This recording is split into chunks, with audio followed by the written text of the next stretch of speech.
இங்கே பார்த்தீங்கன்னா ஒரு பொண்ணு ரோட்டில் இளநீ குடிச்சிட்டு இருக்கா. நம்ம ஹீரோவும் காரை பார்க் பண்ணிட்டு வந்து நம்ம ஹீரோவும் அந்த கடையில் இளநீ குடிக்கிறாரு. அந்த பொண்ணு பார்த்தீங்கன்னா அந்த கடைக்காரர்கிட்ட ரெஸ்ட் ரூம் எங்கன்னு கேட்க அந்த கடைக்காரர் ஒரு காட்டுக்குள்ள இருக்குன்னு சொல்றாரு. அந்த பொண்ணு தனியாக ரெஸ்ட் ரூமுக்கு அந்த காட்டுக்குள்ள போறா. அங்கே நிறைய பசங்க இந்த பொண்ணு கிட்ட தப்பா நடக்கிறாங்க. நம்ம ஹீரோ தான் அந்த பொண்ணை போய் காப்பாத்துறாங்க. அந்த பொண்ணோட காரு ரிப்பேர்னால நம்ம ஹீரோ அந்த பொண்ணை ஏத்திட்டு போறாங்க கார்ல.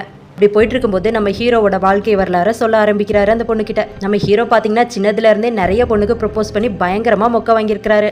உடனே காதல் மாதிரி நம்ம நிதியை மீட் பண்றாங்க. நிதியும் நம்ம ஹீரோவும் பயங்கரமா லவ் பண்றாங்க. அப்புறம் மேரேஜும் பண்ணிக்கிறாங்க. மேரேஜ்க்கு அப்புறமா வர்ற நிதியோட ஃபர்ஸ்ட் பர்த்டேவை நம்ம ஹீரோ மறந்துட்டாருன்னு நிதி பயங்கரமா கோவமா இருக்கிறாங்க.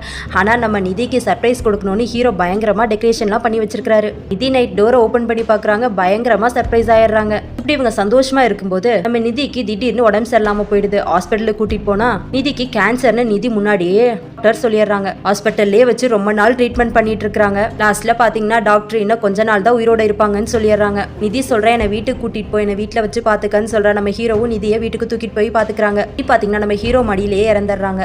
இந்த ஸ்டோரி எல்லாம் சொல்லி முடிக்கும் போது இந்த கார் பாத்தீங்கன்னா நிதியோட கல்லறையில போய் நிக்குது.